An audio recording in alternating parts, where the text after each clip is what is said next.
श्री सद्गुरु शंकराय नमः।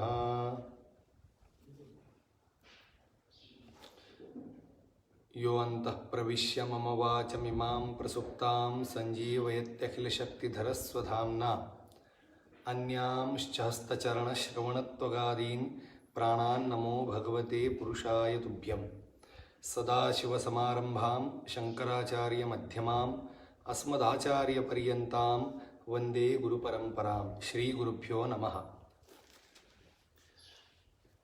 इंचगिरी रसाळ संप्रदायाच्या परमपवित्र गुरुपरंपरेच्या चरणी शिरसाष्टांग दंडवत व सर्व संप्रदाय गुरुभक्तांना सप्रेम जय गुरु।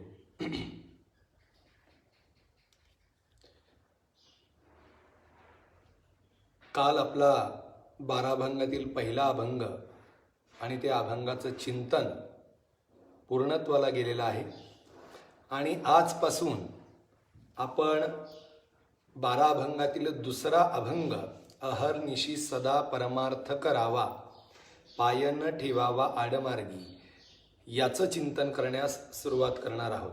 पण त्या अगोदर एक महत्त्वाचा विषय मला या ठिकाणी मांडायचा आहे। आज वैशाख शुद्ध पंचमी म्हणजे या भारतातील अत्यंत श्रेष्ठ महनीय अशा आचार्यांचा आज जन्मदिवस आहे, जन्मोत्सव आहे आणि म्हणून आज माझं वक्तव्य सुरू करण्या अगोदर त्या आचार्यांच्या चरणी शिरसाष्टांग दंडवत, ज्यांच्यामुळे खऱ्या अर्थाने आज आपण पारमार्थिक चिंतन करतोय, ज्यांच्यामुळे परमार्थाच्या सिद्धांताचं एक ग्रंथांच्या स्वरूपात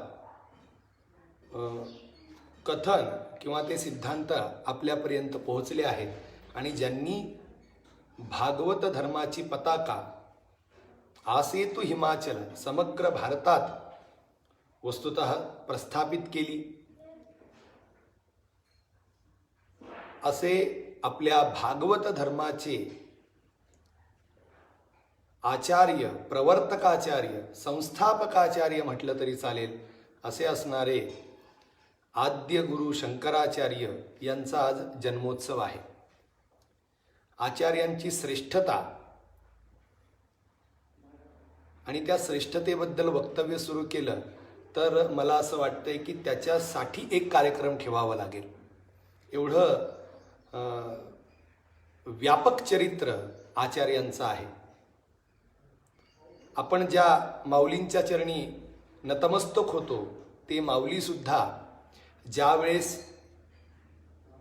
भगवद्गीतेवर ज्ञानेश्वरी सारखा उज्ज्वल दिव्य ग्रंथाची निर्मिती करतात, त्यावेळेस त्या ग्रंथाची निर्मिती करत असताना भाष्यकारा ते वाट पुसतो असं म्हणून आचार्यांचा उल्लेख करतात आणि या आचार्यांच्या सिद्धांतानुसारच मी या ग्रंथाचं लेखन करतोय असं त्या ठिकाणी प्रांजळ कबुली देतात। त्याचबरोबर त्याही पुढे जाऊन आपण गेलो तर एकनाथी भागवतामध्ये स्वतः एकनाथ महाराज सुद्धा आपल्या भागवतावर व्याख्या लिहित असताना आचार्यांचं स्मरण करतात आणि आचार्यांचं स्मरण करून त्या ठिकाणी त्यांना दंडवत प्रणिपात करतात। तर मला सांगायचं एक आहे की वारकरी संप्रदायाचा पाया म्हणून, वारकरी संप्रदायाचा खांब म्हणून, वारकरी संप्रदायाचा कळस म्हणून ज्या संत मंडळींकडे आपण पाहतो त्या सर्व संत मंडळींनी आचार्यांना आपलं दैवत म्हणून स्वीकारलेलं आहे आणि अशा जगदुद्धारासाठी अवतरलेल्या, ब्रह्मज्ञानाचा प्रचार आणि प्रसार करण्यासाठी अवतरलेल्या साक्षात शंकराचं स्वरूप म्हणून असणाऱ्या शंकराचार्यांचा आजचा हा जन्मोत्सवाचा दिवस आहे। आणि आज आपण जे काही भागवत धर्म या पृथ्वीतलावर पाहत आहोत, जो काही भागवत धर्म आज आपल्या सभोवताली आपल्याला दिसत आहे, या भागवत धर्माचं रक्षण करून, त्याची स्थापना करून, त्याला वृद्धिंगत करण्याचं कार्य आद्य शंकराचार्यांच्या माध्यमातून केवळ 32 वर्षांच्या आयुष्यामध्ये झालेलं आहे। त्यांचं आयुष्य हे अत्यंत दिव्य स्वरूपाचं आहे। त्यांची दिव्यता बोलायची म्हटलं तर अक्षरशः शब्दसुद्धा अपुरे पडतील. पण अशा त्या आचार्यांबद्दल एक त्यांचं श्रेष्ठत्व सांगण्याचा एक प्रयास म्हणून त्यांच्या जीवनचरित्राविषयी एक श्लोक नेहमी सांगितला जातो. 8 वर्षे चतुर्वेदी 12 सर्वशास्त्रवित् 16 कृतवान भाष्यम 32 मुनिरभ्यगात. आचार्यांचा 32 वर्षांचा जो काही कार्यकलाप आहे तो या एका श्लोकाच्या माध्यमातून सांगितलाय की आचार्यांचं जीवन हे कशा प्रकारे अत्यंत दिव्य स्वरूपाचं आहे किंवा ज्या कर्तृत्वाची आपण कल्पनाही करू शकत नाही अशा प्रकारचं कर्तृत्व आचार्यांच्या माध्यमातून कशा प्रकारे करण्यात आलेले याची ख्याती सांगणारा अभंग आहे किंवा श्लोक आहे. 8 वर्षे चतुर्वेदी, केवळ आणि केवळ वयाच्या 8व्या वर्षी आचार्यांनी समग्र वेदवाङ्मयाचं अध्ययन केलेलं आहे. समग्र वेदवाङ्मय तो हस्तंगत केलेला आहे, मुखोद्गत केलेला आहे. मग एवढ्या मोठ्या वेदांचं ज्ञान आचार्यांनी वयाच्या 8व्या वर्षी प्राप्त केलं. 8व्या वर्षी वेदाध्ययनाने वेदांचं संपूर्ण ज्ञान प्राप्त करून 12 सर्व शास्त्रविद आणि मग 12व्या वर्षी आचार्यांनी सकल शास्त्रांचं अध्ययन पूर्णत्वाला नेलेलं आहे. समग्र शास्त्रांचं अध्ययन त्यांनी केलेलं आहे. आणि मग 12व्या वर्षी सकल शास्त्रांचं अध्ययन केल्यानंतर 16 कृतवान भाष्यम आणि मग प्राप्त केलेलं ज्ञान, आलेला अनुभव हा स्वतः पुरता मर्यादित न ठेवता तो जनसामान्यांपर्यंत पोहोचवण्याच्या उद्देशाने स्वतःला आलेले अनुभव आपल्या अनुभवसिद्ध लेखणीतून त्यांनी जगासाठी ग्रंथांच्या माध्यमातून, त्यांच्या भाष्यांच्या माध्यमातून सुरक्षित ठेवले. ब्रह्मज्ञानासाठी आज ब्रह्मसूत्र, उपनिषदे आणि भगवद्गीता याला परमप्रमाण मानलेलं आहे शब्दज्ञानामध्ये. आणि मग शाब्दज्ञान म्हणून ब्रह्मज्ञानासाठी ज्या साधनांचा उल्लेख केला जातो मग त्याच्यामध्ये उपनिषदे आहेत, ब्रह्मसूत्रे आहेत आणि भगवद्गीता. आणि या तिघांनी मिळून प्रस्थानत्रय अशी एक संकल्पना शास्त्रात मांडलेली आहे. आणि वेदांताचं अध्ययन करायचं असेल, ब्रह्मज्ञानाची प्राप्ती करायची असेल तर त्या व्यक्तीने प्रस्थानत्रयीचं अध्ययन करावं असं शास्त्र सांगतं. आणि मग या प्रस्थानत्रयीचा यथार्थ ज्ञान, या प्रस्थानत्रयीचं संशयरहित ज्ञान साधकाला व्हावं या उद्देशाने शंकराचार्यांनी स्वतः समग्र या वेदांत वाङ्मयाचा अभ्यास करून अभ्यासानुसार स्वयंसिद्ध लेखनीच्या माध्यमातून या 3 ग्रंथांवर भाष्य लिहिलं. याबरोबरच अनेकही त्यांनी ग्रंथ लिहिले पण ही 3 भाष्य ही त्यांची अत्यंत प्रसिद्ध आहेत. आणि मग अशा प्रकारे 16व्या वर्षी भाष्य करून अद्वैत वेदांत जो श्रुतीला, जो वेदांताला, जो वेदवाङ्मयाला साजेसा अर्थ आहे, यथार्थ आहे असा तो अर्थ समाजापर्यंत पोहोचवून नंतर त्या समग्र वेदवाङ्मयाचा सार म्हणून जे भाष्य लिहिलेलं आहे किंवा जो सिद्धांत स्थापन केलेला आहे तो सिद्धांत केवळ आणि केवळ आपल्या गावापुरता, राज्यापुरता मर्यादित न करता या समग्र भारताचं आचार्यांनी अनेक वेळा भ्रमण केलं आणि ते ज्ञान अक्षरशः आसेतु हिमाचलापर्यंत पसरवलं. आज समग्र भारतामध्ये, भारताच्या 4ही दिशेला आचार्यांनी ज्ञानपीठ म्हणून एक मठांची स्थापना केलेली आहे. 4 चतुराम्नाय पीठ म्हणजे 4 ज्या दिशा आहेत त्या प्रत्येक दिशेला आचार्यांनी एक ज्ञानपीठ, धर्मपीठ आणि त्या धर्मपीठाची स्थापना केलेली आहे. आजही ती धर्मपीठ आजही अव्याहतपणे परंपरा ती चालूच आहे, अखंडपणे चालू आहेत, अखंडपणे ज्ञानदानाचं कार्य चालू आहे. तर अशा प्रकारचं ज्ञान समाजापर्यंत पोहोचवणारे आचार्य 32 मुनिरभ्यगात. आणि वयाच्या 32व्या वर्षी आचार्यांनी आपल्या इहलोकीची यात्रा संपवली आणि आपलं जे काही अवतार कार्य आहे ते पूर्णत्वाला नेलं. तर असे हे आचार्य की ज्यांच्यामुळे आज आपण या परमार्थिक जीवनाची वाटचाल करत आहोत, परमार्थाचं श्रवण करत आहोत, या भागवत धर्माचा अनुभव घेत आहोत. तर या सर्वाचं मूळ कारण जर कोण असेल, मूळ पुरुष जर कोणी असतील तर ते आहेत आचार्य शंकर म्हणजे शंकराचार्य. म्हणून आज या दिवशी त्यांचं स्मरण करणं हे अत्यंत गरजेचं आहे. आणि यानंतर आचार्यांनी श्रुतीसंमत वेदसंमत असा ज्ञानमार्ग समाजासाठी उपस्थापित करून दिला. पण आचार्यांच्या नंतर म्हणजे आचार्य 8व्या शतकात होऊन गेले, त्याच्यानंतर 12व्या शतकामध्ये दुसरे एक याच भागवत धर्माचे पुरस्कर्ते आचार्य या पृथ्वीतलावर अवतीर्ण झाले, ते म्हणजे जगद्गुरू रामानुजाचार्य. आणि रामानुजाचार्यांनी ज्ञानमार्गाने प्रवेश करू इच्छिणाऱ्यांसाठी जसा शंकराचार्यांनी अद्वैत मार्ग सांगितला, पण त्या मार्गाने जाऊ न शकणाऱ्या किंवा त्या मार्गाने जाण्याची इच्छा नसणाऱ्या इतर साधकांसाठी रामानुजाचार्यांनी भक्ती मार्ग आणि मुख्यत्वे शरणागती हा एक सिद्धांत उपस्थापित केला.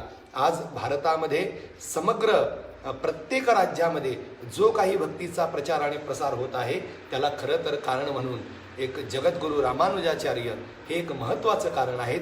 त्यांनी ज्ञानपरंपरा सुद्धा मानली, पण ज्ञानपरंपरेसुद्धा त्या ज्ञानपरंपरेपेक्षाही श्रेष्ठ भक्ती परंपरा आहे, त्याही पेक्षा श्रेष्ठ ही शरणागतीची संकल्पना आहे. आणि अशा प्रकारची संकल्पना मांडणारे आचार्य जगद्गुरू रामानुजाचार्य, त्यांचाही जन्म आजच्याच दिवशी झालेला आहे. तर अशा प्रकारचे हे दोन थोर आचार्य आपल्या भागवत धर्माचे पुरस्कर्ते आहेत. यांच्यापासून ही भागवत धर्माची गंगा खऱ्या अर्थाने आपल्यापर्यंत पोहोचलेली आहे. तर निरंतरपणे वाहणाऱ्या या भागवत धर्माच्या गंगेचं मूळ स्थान किंवा गंगोत्री म्हणून आजचे हे शंकराचार्य आणि रामानुजाचार्य हे दोन्ही आचार्य आहेत. परस्पर त्यांच्या सिद्धांतांमध्ये भेद असतील, पण मला असं वाटतं अधिकार तैसा दावियेला मार्ग. संत मंडळींचं आचार्य मंडळींचं कथन हे कसं असतं, तुमचा आचार तुमचा विचार तुमची कुवत आणि त्या कुवतीला अनुसरून तो उपदेश असतो. तर प्रत्येकाने आपापल्या अधिकारानुसार तो उपदेश ग्रहण करायचा असतो. केवळ आणि केवळ शंकराचार्यांचा अद्वैत वेदांत किंवा अद्वैत सिद्धांतच जर अस्तित्वात असता, तर मला असं वाटतंय की या प्रपंचामध्ये परमार्थ करणाऱ्यांची संख्या ही नगण्य राहिली असती, बोटावर मोजण्या इतकी राहिली असती. कारण तो अत्यंत आणि अत्यंत शुद्ध तत्वज्ञानाचा उपदेश आहे. आणि तशा प्रकारच्या तत्वज्ञानाचा उपदेश सामान्य माणसाला झेपेल, त्यांच्या बुद्धीला पटेल, हे मात्र अशक्य आहे. म्हणून स्वतः माऊलींनी सुद्धा ज्ञानमार्ग स्वीकारला, अद्वैत दशा स्वीकारली, पण त्या अद्वैत दशेला त्यांनी भक्तीचं कोंदणही लावलेलं आहे. भक्तीने तो अद्वैत मार्ग अलंकृत केलेला आहे. त्याही पुढे जाऊन गुलाबराव महाराजांचं चरित्र पाहतो तर त्यांनी मधुराद्वैत संप्रदाय स्थापन केलेला आहे. म्हणजे अद्वैतच, पण कसं अद्वैत? मधुराद्वैत, जे मधुर आहे, सुंदर आहे, आस्वाद्य आहे. आणि अशा प्रकारचा अद्वैत त्यांनी स्थापन केलेलं आहे. आणि म्हणून मार्ग यद्यपि भिन्न असतील, पण ज्या प्रकारे ज्या व्यक्तीचा अधिकार आहे त्या प्रकारचा मार्ग त्या व्यक्तीने आपल्यासाठी ग्रहण करायचा आहे. तर अशा प्रकारे आज आद्यगुरु शंकराचार्य आणि जगद्गुरू रामानुजाचार्य यांची जयंती आहे. या जयंतीनिमित्त दोनही या पृथ्वी तलावर अवतीर्ण झालेल्या सत्पुरुषांच्या चरणी मी दोन्ही सत्पुरुषांच्या चरणी शिरसाष्टांग दंडवत करतो आणि आपल्या मूळ मुद्द्यावर येतो. तर आज अहर्निशी सदा परमार्थ करावा, पाय न ठेवावा आडमार्गी. आडमार्गी कोणी जनजे जातील, त्यातून काढील तोची ज्ञानी. तोची ज्ञानी खरा, तारी दुजियासी, वेळोवेळा त्याशी शरण जावे. आपण तरेल नवे ते नवल, कुळे उद्धरील सर्वांची तो. अशा प्रकारचा या 12 अभंगातील दुसरा अभंग आहे. आता या अभंगावर आपण खऱ्या अर्थाने आज चिंतन करणार आहोत. तर याच्यातील पहिली ओळ आहे, अहर्निशी सदा परमार्थ करावा, पाय न ठेवावा आडमार्गी. सामान्यतः शब्दशः अर्थ पाहिला तर तुकाराम महाराजांनी यातून सांगायचे की अहर्निशी सदा म्हणजे दिवस रात्र प्रत्येकाने परमार्थ करावा. आणि अशा प्रकारचा परमार्थ करत असताना चुकूनही कोणी आडमार्गी जाण्याचा प्रयत्न करू नये, आडमार्गी प्रवेश करू नये. तर अशा प्रकारे पारमार्थिक जीवनाचा उपदेश आणि पारमार्थिक जीवन जगण्याचा संदेश प्रस्तुत अभंगाच्या माध्यमातून तुकाराम महाराजांनी आपल्याला दिलेला आहे. तर याच्यातील आपण अहर्निशी सदा परमार्थ करावा या अभंगाच्या पहिल्या चरणाच्या पूर्वार्धावर आपण आज विवेचन करणार आहोत. अहर्निशी सदा परमार्थ करावा. एकूण 4 शब्द या पूर्वार्धामध्ये आहेत. त्याच्यामध्ये अहर्निशी आणि सदा या दोन्हींचा अर्थ हा एकच होतो. अहर्निशी, अहनिशी म्हणजे दिवस आणि रात्र, त्याला म्हणतात अहर्निशी. मग दिवस रात्र आणि सदा, बघा वस्तुतः दिवस रात्र म्हटल्यानेच सदा सर्वदा हा अर्थ आपसुकच त्या ठिकाणी येत आहे. पण अहर्निशी म्हणून पुन्हा सदा हा शब्दही वापरलेला आहे. म्हणजे थोडक्यात इथं द्विरुक्ती केलेली आहे. काय केलेली आहे? द्विरुक्ती केलेली आहे. अहर्निशी याच केवळ एका शब्दाने आपल्याला तुकाराम महाराजांचा अभिप्रेत असणारा अर्थ कळतोय. काय सांगतायत तुकाराम महाराज? परमार्थ करावा. कधी करावा? अहर्निशी करावा. अहर्निशी करावा म्हणजे दिवस रात्र करावा. मग दिवस रात्र करावा म्हणजे नेहमी करावा. कारण आपला जो एकंदरीत 24 तासांचा कालावधी आहे तो दिवस आणि रात्र या दोघांमध्ये व्यापलेला आहे. तर अहर्निशी म्हटल्यानंतर समग्र दिवसाचंच त्या ठिकाणी अपेक्षा किंवा त्या ठिकाणी स्वीकार केला जातो. मग अहर्निशी म्हणून पुन्हा सदा म्हणण्यामागचं कारण काय हा प्रश्न येतो. तर या गोष्टीवर चिंतन करताना मला असं वाटतं साधू संतांची ही खासियत आहे किंवा शास्त्राची ही खासियत आहे. ज्या गोष्टीकडे विशेषत्वाने लक्ष समाजाचं निर्माण करायचंय, ज्या गोष्टीचं महत्त्व समाजाला विशेषत्वाने जाणून द्यायचं आहे, त्या गोष्टीची द्विरुक्ती केली जाते. यद्यपि शास्त्रामध्ये द्विरुक्ती हा दोष मानलेला आहे, पण सर्वत्र द्विरुक्ती हा दोष म्हणून स्वीकारलेला नाहीये. अनेक वेळा द्विरुक्ती ही त्या विषयाचं अत्यधिक महत्त्व पटवून देण्याकरता वापरला जातो. द्विरुक्ती केली जाते. मग जसं आपण रामदास स्वामींचा बघतो, सदा सर्वदा योग तुझा घडावा. काय सांगतात? सदा सर्वदा योग तुझा घडावा. रामदास स्वामी म्हणतात. सदा म्हटल्यानंतर पुन्हा सर्वदा म्हणण्याची गरजच काय? कारण सदा या शब्दाने सतत, नेहमी असा अर्थ आपसुकच येतोय. पण तुकाराम महाराज किंवा रामदास स्वामी सदा म्हणून पुन्हा सर्वदा असंही म्हणतायत. आता सदा या शब्दाने सर्वदा या शब्दाचा अर्थही तिथं आलेलाच आहे. पण तरी सुद्धा सदा आणि सर्वदा या दोनही शब्दांचा वापर त्या ठिकाणी रामदास स्वामींनी केलेला आहे. सदा सर्वदा योग तुझा घडावा. तर तुझा योग मला घडावा हा महत्वाचा विषय. भगवंता तुझा योग मला घडावा. कधी घडावा? सदा. मग एकदा म्हणून कुठेतरी त्यांना असं वाटतंय की अपूर्णता वाटते आणि म्हणून द्विरुक्ती करतायत की त्या द्विरुक्तीच्या माध्यमातून भगवंताचा योग हा सतत घडावा याच्यावर एक विशेषत्वाने भार दिला जातो. आणि म्हणून अशा प्रकारे ज्यावेळेस द्विरुक्ती येते त्यावेळेस यद्यपि शास्त्रामध्ये तो दोष म्हणून सांगितलेला आहे, पण अनेक वेळा ज्यावेळेस साधू संतांना, आचार्यांना विशेषत्वाने एखाद्या गोष्टीचं महत्त्व पटवून द्यायचं आहे त्यावेळेस त्या शब्दाची द्विरुक्ती केली जाते. शंकराचार्यांच्या ब्रह्मसूत्र भाष्यांवर भाष्य लिहित असताना, व्याख्या करत असताना अशा प्रकारचं उदाहरण आपले वाचस्पती मिश्र देतात. ते एका ठिकाणी म्हणतात की सर्व ठिकाणी द्विरुक्ती हा दोष नाही, काही ठिकाणी द्विरुक्ती हे त्या अर्थाची श्रेष्ठता सांगण्यासाठी केली जाते. आणि त्याला ते उदाहरण देतात, अहो दर्शनीया, अहो दर्शनीया. एखादी सुंदर स्त्री असेल आणि त्या स्त्रीचं सौंदर्य एवढं व्यापक आहे, एवढं सुंदर ती स्त्री आहे की तिचं सौंदर्य इतरांनी पाहावं या उद्देशाने त्याच्या मुखातून शब्द निघाला की अहो दर्शनीया. ओहो, किती पाहण्यासारखी सुंदर स्त्री आहे. मग अहो दर्शनीया एकदा म्हणून थांबले नाहीत. अहो दर्शनीया, अहो दर्शनीया इति भूयस्त्वम अभ्यासस्य. मग हा अभ्यास जो केलेला, अभ्यास म्हणजे दोनदा कथन केलंय. मग दोनदा कथन करण्यामागचा म्हणजे ह्या अभ्यास, त्या शब्दाचा वारंवार उच्चार करण्यामागचं कारण काय आहे तर त्या अर्थाचं महत्त्व, त्या अर्थाची श्रेष्ठता सांगायची आहे. आणि म्हणून अशा वेळेस त्या अर्थाचं किंवा त्या अर्थाला प्रतिपादन करणाऱ्या शब्दांचं द्विरुक्ती केली जाते. तर अशा प्रकारे द्विरुक्ती हा दोष यद्यपि जरी असला तरी या ठिकाणी तुकाराम महाराजांनी अहर्निशी असं म्हणून दिवस रात्र ग्रहण केलेलं आहे. पण दिवस रात्र ग्रहण करून पुन्हा सदा हा शब्दही वापरलेला आहे. आपल्यासारखे किंवा एक मी विनोद म्हणून नेहमी सांगतो, अहर्निशी म्हटलं की दिवस आणि रात्र या दोन्हींचं ग्रहण होतं. मग मधली एक वेळ आहे त्याला संध्याकाळ असं म्हणतात. मग संध्याकाळाचं ग्रहण नाही ना होत. मग अनेक लोक म्हणतील की दिवसा परमार्थ करावा, रात्री परमार्थ करावा आणि संध्याकाळी प्रपंच करावा असं तुकाराम महाराजांचं म्हणणं असेल. पण नाही, म्हणून तुकाराम महाराजांनी दुसरा शब्द वापरला, अहर्निशी आणि सदा.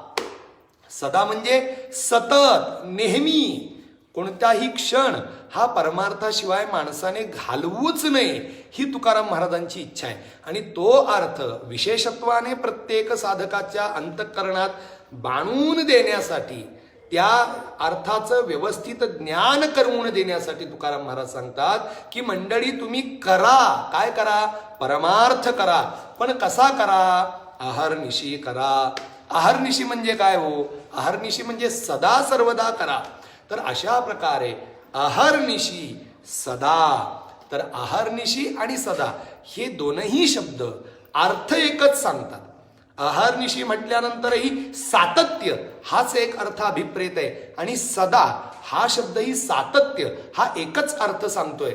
मग एकच अर्थ सांगणारे दोन शब्द अभंगाच्या सुरुवातीलाच तुकाराम महाराज मांडतात, कारण त्यांना खऱ्या अर्थाने समाजाला पटवून द्यायचं आहे की बाबांनो, परमार्थ हा दिवस बघून, पंचांग बघून, महिना बघून करायचा नसतो.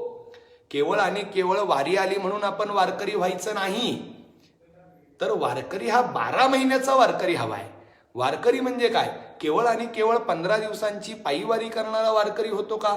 नाही. वारकरी म्हणजे जो सदा सर्वदा त्या भगवन नाम संकीर्तनामध्ये लीन आहे. सदा माझे डोळे जडो तुझी मूर्ती, अशा प्रकारची भूमिका ज्याची आहे ना, तो वारकरी. भगवंताचं नामस्मरण सदा सर्वदा करणारा जो आहे तो वारकरी. भगवंताच्या नामसंकीर्तनामध्ये तल्लीन आहे तो वारकरी. भगवंताशिवाय इतर कोणत्याही गोष्टीचं चिंतनच जो करत नाही तो वारकरी.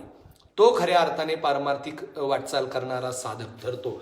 आणि म्हणून केवळ आपल्या गावातल्या सप्त्यापुरतं वारकरी होऊन किंवा पंढरीची वारी करण्यापुरतं वारकरी होऊन चालत नाही.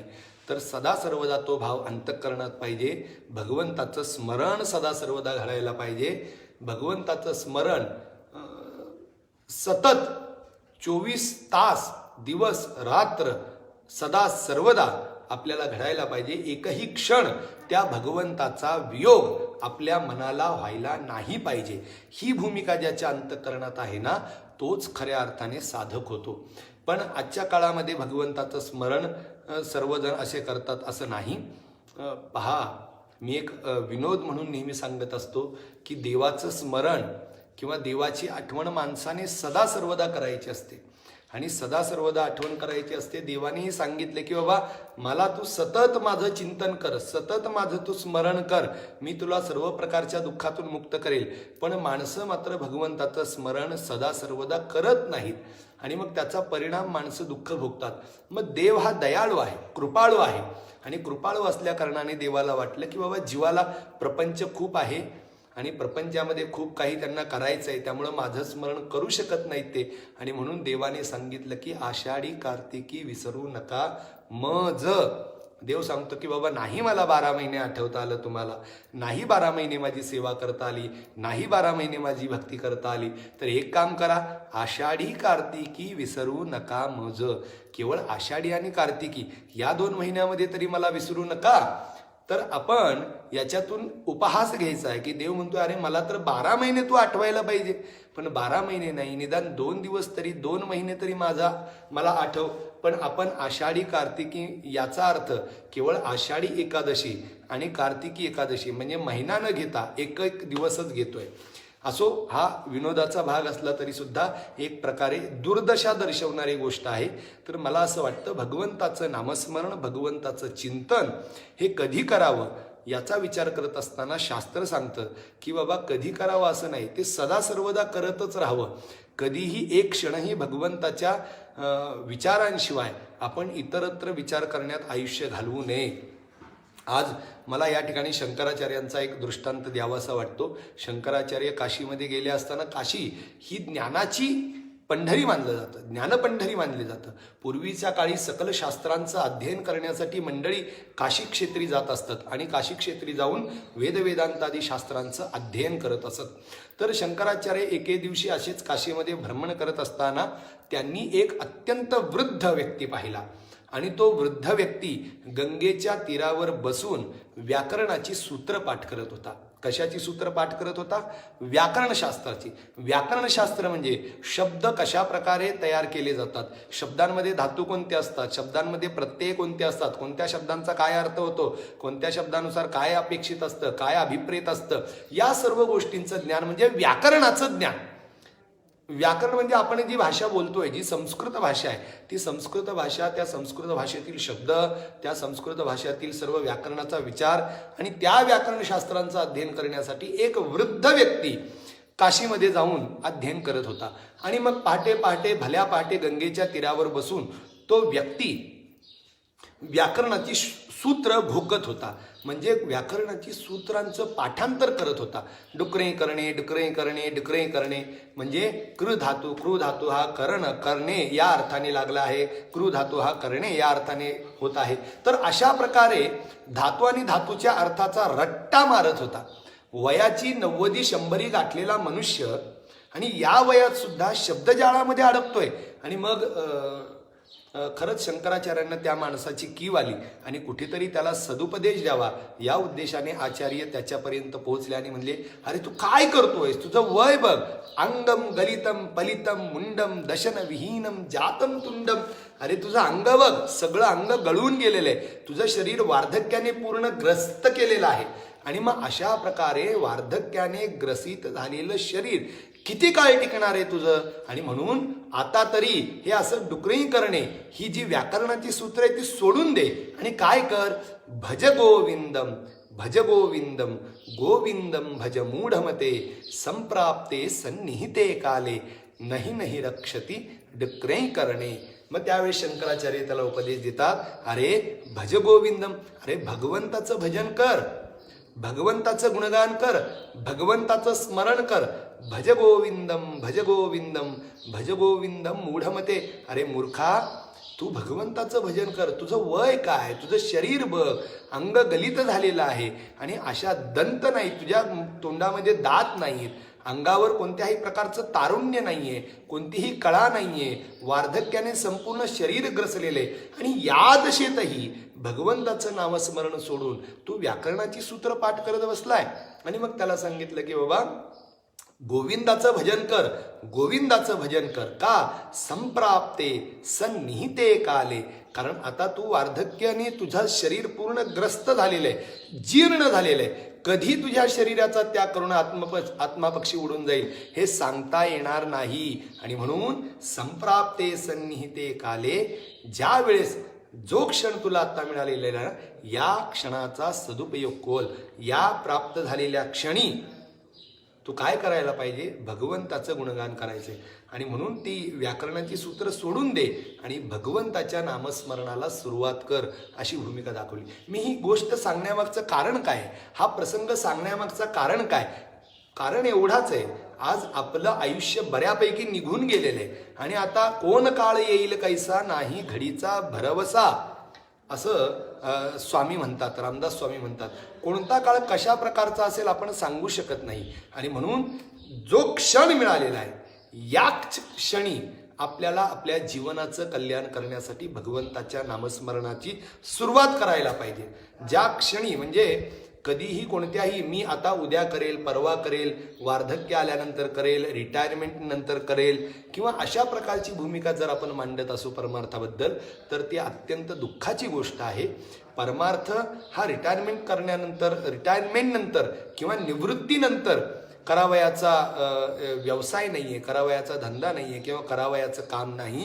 परमार्थ हा सुरुवात, ज्या क्षणी तुम्हाला बोध होतोय, ज्या क्षणी तुम्हाला उपदेश मिळतोय, त्या क्षणी सुरू करायचं काम म्हणजे हा परमार्थ आहे. आणि म्हणून त्याचं ज्ञान करवून देण्यासाठी आपले आचार्य शंकराचार्य सुद्धा म्हणतात की बाबांनो, भज गोविंदम भज गोविंदम. अरे भगवंताच्या नामस्मरणाला सुरुवात करा. असा विचार करू नका मी उद्या करेन म्हणून. का? अरे उद्याचा दिवस कोणाला माहितीये कसा असेल, उद्या आपण असू नसू सांगता येणार नाही.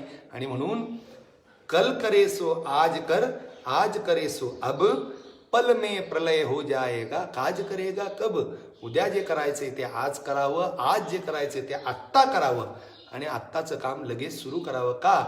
उद्या काय प्रलय येऊ शकतो, उद्या काहीही होऊ शकतं, काहीही घडू शकतं. म्हणजे पुढच्या क्षणामध्ये काय होईल सांगता येत नाही. आणि म्हणून प्रत्येक क्षण हा भगवंताच्या नामस्मरणामध्ये व्यतीत करावा, त्याच्यासाठीच आपला जन्म आहे. आणि म्हणून प्रत्येक इंद्रियाच्या माध्यमातून, या शरीराच्या माध्यमातून कशा प्रकारे भगवत नामसंकीर्तन होईल याचा विचार प्रत्येकानं करणं गरजेचं आहे. बोलावा विठ्ठल, पहावा विठ्ठल, करावा विठ्ठल जीवभाव. शरीराची प्रत्येक इंद्रियाची क्रिया ही भगवंताकडे जाणारी असावी. या डोळ्यांनी भगवंतालाच पाहावं, या कानांनी फक्त भगवंताचंच गुणगान ऐकावं, या वाणीने फक्त भगवंताचंच गुणगान करावं. हे पाय भगवंताकडे जाण्यासाठीच असावे, या हाताने भगवंताचीच सेवा करावी. तर अशा प्रकारे आपल्या शरीरातील प्रत्येक अंग हे केवळ आणि केवळ दिवस रात्र 24 तास भगवंताच्या सेवेसाठी समर्पित हवा आहे. तर अशा प्रकारची भावना जर अंतःकरणात असेल आणि अशा प्रकारचं कर्तृत्व जर साधकाने केलं तरच त्याच्या जीवनाचं कल्याण झाल्याशिवाय राहत नाही. आणि म्हणून तुकाराम महाराजांनी विशेषत्वाने सांगितलं की मंडळी, जीवनामध्ये सत्वाचं सामर्थ्य ज्यावेळेस आपल्या अंगामध्ये येईल त्यावेळेस इतर कोणत्याही गोष्टींमध्ये न रमता आपल्याला परमार्थ करायचा आहे. आपल्याला सत्वाचं सामर्थ्य अंगामध्ये निर्माण करून प्रपंच करायचा नाहीये. आपल्याला सत्वाचं सामर्थ्य अंगामध्ये निर्माण करून स्वर्गाच्या प्राप्तीसाठी झटायचं नाहीये. कारण स्वर्ग हा क्षीण आहे, क्षीण होणार आहे, आज आहे उद्या नसेलही. आणि म्हणून स्वर्गादी सुखांसाठी सत्वाचा उपयोग न करता सत्वगुणाच्या माध्यमातून आपल्याला परमार्थ करायचे, परमार्थाची वाटचाल करायची. आणि म्हणून तुकाराम महाराज सांगतात की मंडळी, अहर्निशी सदा, अहर्निशी म्हणजे दिवस रात्र आणि सदा तुम्ही करा. का बरं अहर्निशी आणि सदा भगवंताचं नामस्मरण करायचं? का बरं भगवंताचं गुणगान सदा करायचं, सर्वदा करायचं? का बरं त्याचा योग सदा सर्वदा असावा असं म्हटलं जातं? त्याचं कारण हेच आहे की जोपर्यंत भगवंताच्या नामस्मरणामध्ये एखादा जीव तल्लीन आहे तोपर्यंत त्या जीवाला कोणत्याही प्रकारच्या प्रापंचिक दुःखाचा स्पर्श होऊ शकत नाही. कोणत्याही दुःखाचा स्पर्श होऊ शकत नाही. किंवा स्पर्श झाला तरी त्याची अनुभूती किंवा त्याच्या ज्या काही तीव्र अशा प्रतिकूल वेदना आहेत त्या प्रतिकूल वेदना त्या व्यक्तीला अनुभवता येत नाहीत. तर हे भगवत नामसंकीर्तनाचं महत्व आहे. जर एखादा व्यक्ती कितीही त्रस्त असो, कितीही दुःखी असो, पण तो जर भगवंताच्या नामस्मरणामध्ये तल्लीन झाला तर भगवंताच्या नामस्मरणामध्ये तल्लीन झाल्याने त्याचं मन, त्याची इंद्रिय भगवदाकार होतात आणि मग त्या व्यक्तीला प्रापंचिक दुःखाचा कोणताही स्पर्श होऊच शकत नाही. आणि म्हणून पहा, दुख में सुमिरन सब करे, सुख में न करे कोय, यदि सुख में सुमिरन करे दुःख काहे को होय. काय सांगितलं रे? अरे भगवंताचं स्मरण केवळ आपण दुःखात करतो, दुःख नष्ट व्हावं म्हणून. आणि मग दुःखामध्ये ज्यावेळेस भगवंताचं नामस्मरण आपण करतो, भगवंताला विनवणी आपण करतो, त्याचं गुणगान करतो, त्यावेळेस कुठेतरी मनामध्ये त्या दुःखाचा जो काही अंश आहे तो कमी झाल्यासारखा वाटतो, त्याची तीव्रता कमी झाल्यासारखी वाटते. आणि म्हणूनच तर आपण कोणतंही दुःख उद्भवलं की भगवंतापुढे हात जोडून उभा राहतो. का? कारण त्या दुःखामध्ये लढण्याचं बळ त्या भगवंताच्या अनुग्रहाने आपल्याला प्राप्त होत असतं आणि तो जे दुःख आहे ते दुःख भोगण्याची सुसह्यता आपल्यामध्ये निर्माण होत असते. आणि म्हणून प्रत्येक मनुष्य जो आस्तिक आहे तो दुःखाच्या प्रसंगी भगवंतापुढे हात जोडून उभा राहिल्याशिवाय राहत नाही. तर हे पाहून संत मंडळी असं म्हणतात, अरे दुःख आल्यावर तुम्ही भगवंताचं स्मरण करता आणि काय आश्चर्य, तुमचं दुःखही लयाला जातं. दरवेळेस दुःख आलं की आपण देवापुढे हात जोडतो आणि मग देव आपल्या त्या दुःखातून आपल्याला बाजूला करतो, आपल्याला पुन्हा एकदा दुःखातून मोकळं करतो. अरे मग तुम्हाला एवढं कळतंय ना की दुःखामध्ये भगवंतासमोर हात जोडले की दुःखातून आपल्याला तो बाहेर करतो. मग एवढं करा, तुम्ही एक करा, तुम्ही सुखामध्ये असतानाच त्या भगवंताचं स्मरण करा. जर सुखामध्ये असताना भगवंताचं स्मरण केलं तर तुम्हाला दुःखच होणार नाही. पहा, दुःखामध्ये दुःख प्राप्त करून त्या दुःखातून मुक्त होण्यासाठी भगवंताचं भजन करण्यापेक्षा सुखी अवस्थेमध्ये असतानाच त्या भगवंताचं स्मरण केलं तर जीवनामध्ये आपल्याला दुःखच मिळणार नाही, अशी ग्वाही संत मंडळींनी दिलेली आहे. आणि म्हणून साधू संतांनी, तुकोबाराय सुद्धा एका ठिकाणी म्हणतात, सदा नाम घोष करू हरिकथा. अहो आम्ही काय करतो? सदा नामघोष करू हरिकथा. आम्ही सदा सर्वदा भगवंताचा नामघोष करतो, सदा सर्वदा आम्ही भगवंताचा जयघोष करतो, भगवंताची हरिकथा करतो. मग का हो, का करता तुम्ही सदा सर्वदा? कशामुळे सदा सर्वदा भगवंताचं नामस्मरण करता? त्याचं कारण, त्याचं उत्तर देत असताना तुकाराम महाराज म्हणतात, तेने सदा चित्ता समाधान.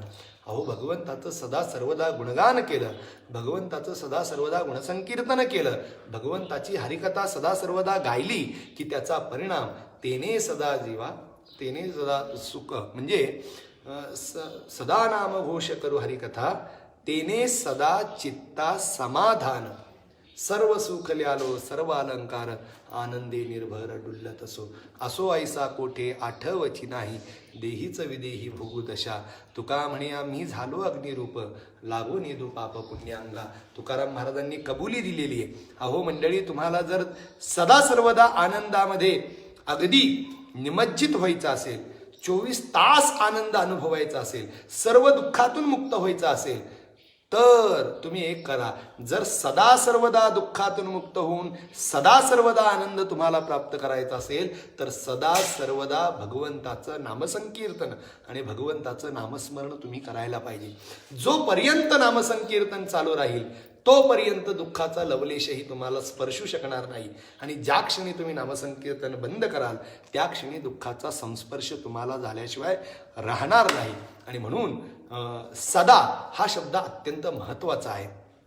साधू संतांनी देवाचं स्मरण करावं असं सांगितलंय, पण त्याला वार काळ वेळ सांगितली नाहीये. का वार काळ वेळ सांगितलंय? कारण हे नित्य कर्म आहे. कारण हे दिवस रात्र कोणत्याही क्षणाचा विलंब न लावता केलं जाणारं कर्म आहे. म्हणून याच्यासाठी त्यांनी वार वेळ काही सांगितलेली नाहीये. भगवंताचं नामस्मरण करण्यासाठी कोणत्याही प्रकारचा शुभ मुहूर्त सांगितलेला नाहीये. का शुभ मुहूर्त सांगितलेला नाहीये? कारण भगवंताचं नामस्मरण हे कोण्या एका काळी करावयाची गोष्ट नसून ती सदा सर्वदा करण्याचा एक नित्य नेम आहे. आणि म्हणून अशा प्रकारचा नित्यनेम प्रत्येक साधकाने करावा या उद्देशाने आणि त्या नित्यत्वाची, त्या सातत्याचं विशेष रूपाने जाणीव साधकाला घडावी या उद्देशाने तुकाराम महाराज सांगतात की सदा सर्वदा ह्या शब्दाचा उपयोग करतात. की सदा आणि सर्वदा द्विरुक्ती आहे, अभ्यास आहे, तो वारंवार कथन आहे. आणि अशा प्रकारच्या वारंवार कथनातून तुकाराम महाराजांना एक सांगायचंय की मंडळी, तुम्ही म्हणाल आम्ही 4 तास प्रपंच करतो आणि नंतर 4 तास परमार्थ करतो, तसं नाही जमणार. तुम्हाला 24 तास परमार्थच करायचा आहे, अहर्निशी परमार्थ करायचा आहे. याचा अर्थ प्रपंच सोडून द्यायचा आहे असं नाहीये. प्रपंचामध्ये राहून सुद्धा परमार्थ होऊ शकतो, एवढं लक्षात घ्या. प्रपंचामध्ये राहून सुद्धा परमार्थ होऊ शकतो. अनेक वेळा परमार्थिक कार्यक्रमामध्ये असूनही आपण प्रपंच करत असतो. ही आपली एक दुर्दशा आहे किंवा हा एक प्रकारची शोकांतिका आहे. एक दृष्टांत नेहमी सांगितलं जातो, तुम्हाला सर्वांना माहिती असेल की एका घरामध्ये 2 भाऊ आहेत आणि त्या गावामध्ये जत्रेच्या निमित्ताने कार्यक्रम आहेत. 2 कार्यक्रम आहेत वेगवेगळ्या प्रकारचे. एक कार्यक्रम मंदिरामध्ये कीर्तनाचा कार्यक्रम आहे आणि दुसरा मंदिराच्या बाहेर बाजूला एका ठिकाणी तमाशाचाही कार्यक्रम आहे. म्हणजे एकाच गावामध्ये एका बाजूला तमाशा चालला आहे आणि एका बाजूला कीर्तन चालू आहे. मग एका भावाने दुसऱ्या भावाला सांगितलं की बाबा रे, आपल्या गावामध्ये आता कीर्तनकार आलेले आहेत आणि सुंदर असं त्यांचं कीर्तन होणार आहे, चल आपण कीर्तनाला जाऊया. पण त्या भावाने विचार केला की यार कीर्तनाला नाही बाबा, आपल्या गावात चांगला तमाशा आलाय, आपण त्या तमाशाला जाऊया. आता दोघांची मतभिन्नता आली. मग ज्याने कीर्तनाला सांगितलं होतं तो कीर्तनाला गेला आणि तमाशावाला तमाशाला जाऊन बसला. 1 तास 2 तास झाला. 2 तासानंतर त्या 2 भावांच्या मनस्थित्या कशा आहेत माहिती आहेत का? जो कीर्तनामध्ये बसलेला भाऊ आहे तो विचार करतोय माझा भाऊ आता तमाशामध्ये असेल, आता वग संपला असेल, आता हे संपला असेल, आता गवळण चालली असेल, आता हे चालले असेल. म्हणजे कीर्तनामध्ये बसून, पारमार्थिक कार्यक्रमामध्ये बसून तो व्यक्ती शरीराने यद्यपि त्या ठिकाणी उपस्थित आहे, पण चिंतन किंवा त्याचं मन मात्र संपूर्णतः त्या तमाशाच्या फडावर जाऊन बसलेलं आहे. आणि विशेष बघा, जो तमाशामध्ये बसलेला भाऊ आहे तो तमाशाचा आस्वाद लुटत असताना सहज त्याच्या मनामध्ये आलं आपण किती चूक केली मोठी. माझा भाऊ मला म्हणत होता की आपण कीर्तनाला जाऊया, चांगली भगवंताची हरिकथा ऐकायला मिळाली असती, भगवंताच्या नामसंकीर्तनामध्ये तल्लीन होता आलं असतं, टाळ मृदंग घेऊन नाचता आलं असतं, भगवंताच्या नामघोषामध्ये उड्या मारता आल्या असत्या. आणि अशा प्रकारची भूमिका तमाशामध्ये बसलेला भाऊ करत आहे. आणि मग बघा, आता मला सांगा याच्यातला पुण्यवान कोण ठरला? यद्यपि शरीराने एक भाऊ त्या कीर्तनामध्ये बसलेला आहे, पण त्याचं मन मात्र संपूर्णतः त्या तमाशाच्या फडावर आहे. आणि तमाशाच्या फडावर शरीराने बसलेला जो आहे त्याचं मन मात्र संपूर्णतः कीर्तन क्षेत्री आहे. मग मला असं वाटतं कीर्तन श्रवणाचं पुण्य हे माझ्या मते त्या तमाशामध्ये बसलेल्या माणसाला मिळालं असेल. ही गोष्ट सांगण्यामागचं कारण काय? प्रपंच सोडून परमार्थ करावा अशी भूमिका तुकोबारायांची नाही, कोणत्याही साधू संतांची नाही. स्वतः रामदास स्वामी जे ब्रह्मचारी आहेत, जे संन्यासी आहेत, पण संन्यस्त जीवन जगणाऱ्या रामदास स्वामींनी सुद्धा संन्यास घ्या अशी भूमिका मांडली नाही, तर प्रपंच करावा नेटका, प्रपंच नेटका करावा, चांगल्या प्रकारचा प्रपंच करावा, तुम्ही प्रपंच करून परमार्थ करा, ही भूमिका त्यांनी त्या ठिकाणी मांडलेली आहे. तर कोणत्याही साधू संतांनी प्रपंच सोडून द्या अशी भूमिका मांडली नाही, पण प्रपंचात आसक्त होऊ नका हा विचार मात्र नक्कीच मांडला. तेन त्यक्तेन भुंजीथा माग्रद कस्य सिद्धनम, ईशावास्योपनिषदामधला हा एक पहिलाच मंत्र आहे. आणि या मंत्राचं जर मर्म आपल्याला कळालं तर नक्कीच साधू संतांची जी काही दृष्टी आहे ती दृष्टी आपल्याला आल्याशिवाय राहणार नाही. ईशावास्यम इदम सर्वम यत्किंच जगत्याम जगत तेन त्यक्तेन भुंजीथा मागृध कस्य स्विद्धनम. काय सांगितलेलं आहे? ईशावास्यम इदम सर्वम, हा सर्व प्रपंच त्या ईश्वराने व्यापलेला आहे, ईश्वराने व्याप्त आहे. आणि मग ईश्वराने ईशावास्यम इदम सर्वम यत्किंच, या प्रपंचामध्ये अणुसुद्धा ईश्वरी सत्तेशिवाय अस्तित्वात नाहीये. प्रपंचातील प्रत्येक पदार्थामध्ये त्या ईश्वराची सत्ता आहे, त्या ईश्वर तो व्यापलेला आहे. आणि मग या प्रपंचामध्ये सर्व ठिकाणी जर ईश्वर व्यापलेला आहे तर वस्तुतः प्रत्येक वस्तूचा अधिकारी, प्रत्येक वस्तूचा मालक, प्रत्येक वस्तूचा नियंत्रक हा तो ईश्वरच आहे. हे सर्व काही त्याचं आहे. ही पृथ्वी सुद्धा त्याची आहे, या पृथ्वीचं नियंत्रण करणारा तो आहे. शास्त्र सांगतं ह्या पृथिव्यां तिष्ठन पृथ्वीम यमयती यम पृथ्वी न वेद, या पृथ्वीमध्ये राहून पृथ्वीचं यमन नियमन जो करतो तो परमात्मा आहे, तो ईश्वर आहे. म्हणजे एक प्रकारे या ईश्वरानेच हा सर्व प्रपंच व्यापलेला आहे. ही पृथ्वी सुद्धा त्याचे, हे सर्व आकाश, ही सर्व पंचमहाभूत आणि या पंचमहाभूतांपासून निर्माण झालेला भौतिक प्रपंच तो सुद्धा केवळ आणि केवळ ईश्वराचाच आहे. आणि मग ईश्वराची असणारी ही सत्ता, ईश्वराचं असणारं सगळीकडं एक प्रकारचा मालकी हक्क, पण आपण ते मानत नाहीये, आपण मानत नाही. आपण त्याच्यावर रेगुट्या मारून हे माझं 10 एकर, हे माझं 20 एकर, हे माझं 25 एकर. वस्तुतः आपल्या अशा प्रकारच्या वक्तव्यावर पृथ्वी सुद्धा हसत असेल आणि तो भगवान परमात्मा सुद्धा हसत असेल की ही मंडळी या पृथ्वीला माझं माझं म्हणतायत. ही पृथ्वी तर साक्षात त्या भगवंताची पत्नी आहे, ही त्याची आहे. आपला आणि त्याचा खरं तर काही संबंधच नाहीये, पण तरी सुद्धा या मानवाने या पृथ्वीवर आपले बांध घालून प्रत्येकाने आपापली जागा स्वतःच्या नावावर करून घेतलेली आहे. पण केवळ सातबारा केला तर आपण या पृथ्वीचे मालक होतो असं नाहीये. ह्या समग्र ब्रह्मांडाचा मालक तो भगवान परमात्मा आहे. आणि ही भूमिका आपल्याला कळणं गरजेचं आहे. ज्या वेळेस आपल्याला कळेल की हे समग्र विश्वच त्या भगवंताने व्यापलेलं आहे, त्यानेच एकट्याने व्याप्त आहे, या समग्र प्रपंचाचा तोच एक मालक आहे, त्याचीच सर्व काही सत्ता आहे, त्याचंच सर्व ठिकाणी अस्तित्व आहे, अशा प्रकारची भूमिका असेल मग त्यावेळेस आपल्याला कळेल की बाबा रे माझं काहीच नाही, जे आहे सगळं त्याचं आहे, त्याच्या कृपेने मला भोगायला मिळालेलं आहे. आणि म्हणून मी केवळ आणि केवळ त्याने दिलेल्या वस्तूंचा भोग भोगणार. आणि तो भोग कसा भोगणार? अनासक्त भावनेने, आसक्त न होता, त्याच्यामध्ये आसक्ती न दाखवता मी भोग भोगणार आहे. जर आसक्ती न दाखवता आपण भोग भोगत असू तर नक्कीच आपणही परमपदाला प्राप्त झाल्याशिवाय राहणार नाही. पण माणसांचं चुकतं इथंच, छोट्या छोट्या गोष्टींवरही आपण आत्यंतिक आसक्ती दाखवतो, माझेपणा दाखवतो आणि म्हणूनच आपण बंधनात अडकत राहतो. बघा, मुक्त होता परी बळे झाला बद्ध, घेऊन या छंद माझे माझे माझे माझे माझे, अशा प्रकारची भूमिका अंतःकरणात ठेवूनच आपण मुक्त असणाऱ्या आत्म्याला बंधनात ढकलतोय.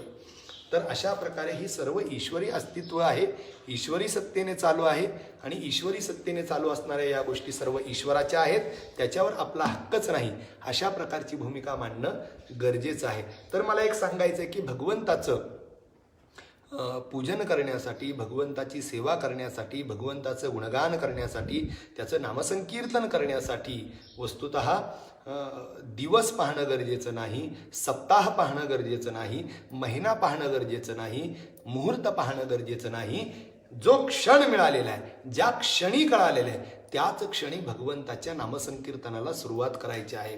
आपण प्रपंचासाठी जन्माला आलेलो नाही आहे, आपण परमार्थ करण्यासाठी जन्माला आलेलो आहे. हा नरदेह आपल्याला परमार्थासाठी मिळालेला आहे. प्रपंच करावा, पण प्रपंचाबद्दल अनासक्त भावनेने. याच्यासाठी मी हा सर्व प्रपंच आत्ता मांडलेला आहे की प्रपंच करण्याबद्दल स्वतः गुरुदेव दादांनी प्रपंच केलेला आहे. गुरुदेव अण्णा प्रपंच करत आहेत, पण केवळ प्रपंच करत आहेत. पण तो प्रपंच कशा प्रकारे करत आहेत? अनासक्त भावनेने करत आहेत. आणि म्हणूनच 25 वर्षामध्ये जे काही कमवलं ते एका क्षणात सोडून देण्याची वृत्ती गुरुदेवांनी दाखवली. याच्यावरून ती अनासक्त भावना आपल्याला कळत असेल. तर या सर्व गोष्टी आहेत. म्हणून जीवनामध्ये साधू संतांनी आपल्याला फक्त आणि फक्त परमार्थच करायचा आहे, त्याच्यासाठीच आपण जन्माला आलेलो आहे, ही भूमिका मांडली. परमार्थ हा जीवनाचा सार आहे. परमार्थ करण्यासाठीच आपल्याला नरदेह मिळालेला आहे आणि या गोष्टीचं ज्ञान होऊन आपण परमार्थ करणं गरजेचं आहे. आणि तो परमार्थ कधी करायचा आहे? केवळ गावामध्ये 7 दिवसांचा सप्ताह असतो त्यावेळेस करायचा आहे का आषाढीची पायीवारी आली त्यावेळेस पुरता करायचा आहे? तर परमार्थ हा केवळ आणि केवळ 7, 8, 10, 15 दिवसांसाठी न करता तो दिवस रात्र करावयाचा आहे. आणि दिवस रात्र करवण्याची भूमिका प्रत्येक साधकाच्या अंतःकरणात निर्माण व्हावी म्हणून तुकाराम महाराजांनी विशेषत्वाने शब्द सांगितले की सदा की बाबा जीवनामध्ये तुम्ही परमार्थ करा, अध्यात्म करा, भगवंताचं नामसंकीर्तन करा. पण ते कसं करा? अहर्निशी आणि सदा, दिवस रात्र आणि सातत्याने त्या भगवंताच्या नामसंकीर्तनामध्ये तल्लीन होणं गरजेचं आहे. आणि अशा प्रकारचा परमार्थ आपणा सर्वांना जीवनामध्ये करणं गरजेचं आहे. पहा, आता वस्तुतः या पहिल्या पूर्वार्धामध्ये अहर्निशी सदा परमार्थ करावा 3 मुद्दे आहेत एकाच या पूर्वार्थामध्ये. एक अहर्निशी सदा, त्याच्याबद्दल मी आत्ता विवेचन मांडलं. उद्या मी परमार्थ आणि करावा या 2 गोष्टींबद्दल नक्कीच चिंतन करणार आहे. तर एक महत्त्वाची गोष्ट आपल्याला कळाली की सत्वगुणाचं अतिरेक, सत्वगुणाचं आधिक्य झालं की त्याचा परिणाम रजोगुण आणि तमोगुण हे लयाला जातात. सत्वगुण वाढला की रजोगुण आणि तमोगुण कमी होतात. सत्वगुणाचं आधिक्य झालं, मग सत्वगुणामुळे काय होतं? मनुष्य सत्कर्मामध्ये प्रवृत्त होतो. पण सत्कर्मामध्ये प्रवृत्त होत असताना कोणत्याही सत्कर्मामध्ये प्रवृत्त होऊ नका. जर जीवनाचं कल्याण करायचं असेल तर पारमार्थिक सत्कर्मामध्ये प्रवृत्त व्हा. म्हणजे पारमार्थिक सत्कर्माशिवायही सत्कर्म आहेत का? तर आहेत. स्वर्गादी सुखाच्या प्राप्तीसाठी केली जाणारी कर्म ती सुद्धा धार्मिक कर्मच आहेत, ती सुद्धा सत्कर्मच आहेत. पण सत्वगुणाचा आधिक्य आणि त्या सत्वगुणाच्या आधिक्याने सात्विक वृत्ती अंतःकरणात निर्माण होऊन जर आपण यज्ञयागादिकांच्या माध्यमातून आपण स्वर्गादी सुखाच्या प्राप्तीसाठी झटत राहिलो तर नक्कीच तुम्हाला स्वर्गादी सुख मिळतील. तोही सत्वगुणाचाच परिणाम आहे. सत्वगुणाच्या आधिक्याने स्वर्गादी सुख मिळेल, पण सत्वगुणाच्या आधिक्याने मिळणारं स्वर्गादी सुख हे क्षीण होणार आहे. म्हणजे काही कालांतरानंतर ते सुख हे नष्ट होणार आहे. तर नष्ट होणाऱ्या सुखासाठी या सत्वगुणाचा उपयोग करणं योग्य नाही. आणि म्हणून तुकाराम महाराजांनी सांगितलं की तुकाराम महाराज म्हणतात की तुका म्हणे येते सत्वाचे सामर्थ्य. सत्वामध्ये मोठं सामर्थ्य आहे. सत्वगुण वाढला की रजोगुण आणि तमोगुण लयाला जातो, अभिभूत होतो आणि संपूर्णतः सत्वगुण निर्माण झाला की त्याच्यातून ज्ञान प्राप्त होतं, आत्मज्ञान प्राप्त होतं आणि आत्मज्ञानाच्या माध्यमातून भगवंताचा साक्षात्कार घेण्यासाठी मनुष्याने प्रयत्न करावा. ते परमसुख देणार आहे. मग माणसाने सत्वगुणाचा उपयोग हा परमसुखाच्या प्राप्तीसाठी करावा. अनित्य असणाऱ्या स्वर्गादी सुखांसाठी तो सत्वगुण उपयोगात आणू नये. आणि म्हणून तुकाराम महाराजांनी सांगितलं की या 3 गुणांमध्ये सत्वगुणाचा आधिक्य निर्माण करा आणि त्याच्या माध्यमातून तुम्ही परमार्थाला लागा. आणि तो परमार्थ कसा करायचा आहे, कधी करायचा आहे, तर त्याचं उत्तर देत असताना पहिल्या 2 शब्दामध्ये तुकाराम महाराज विशेषत्वाने आपल्याला सांगतात की बाबांनो, सत्वगुणाने प्रेरित होऊन तुम्ही सर्वांनी परमार्थाची वाटचाल करत असताना ती वाटचाल केवळ आणि केवळ काही क्षणापुरती, काही वेळापुरती, काही काळापुरती न करता अहर्निशी आणि सदा करायची आहे. अहर्निशी, अहनिशी म्हणजे दिवस रात्र आणि सदा म्हणजे सातत्याने, नेहमी, सतत, सर्वदा. तर अशा प्रकारे सदा सर्वदा भगवंताच्या प्राप्तीचा ध्यास अंतःकरणात ठेवून जी काही भगवत प्राप्तीची साधनं आहेत त्या साधनांचं अवलंबन आपल्याला करणं गरजेचं आहे. आणि अशा प्रकारची भूमिका सर्व साधू संतांनी आपल्या अनेक अभंगांच्या माध्यमातून मांडलेली आहे.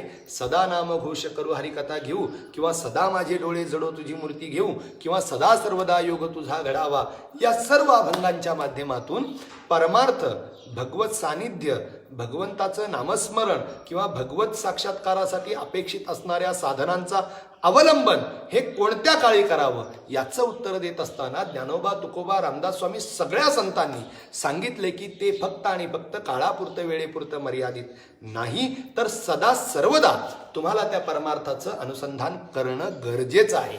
आणि तोच संदेश तुकाराम महाराजांनी दुसऱ्या अभंगाच्या पहिल्या चरणाच्या पहिल्या 2 शब्दाच्या माध्यमातून दिलेला आहे की बाबांनो, परमार्थ करावा, पण कधी करावा, अहर्निशी आणि सदा करावा. तर अशा प्रकारे आज आपण तुकाराम महाराजांच्या नित्यपाठातील दुसऱ्या अभंगातील पहिल्या 2 शब्दांचं चिंतन पाहिलंय.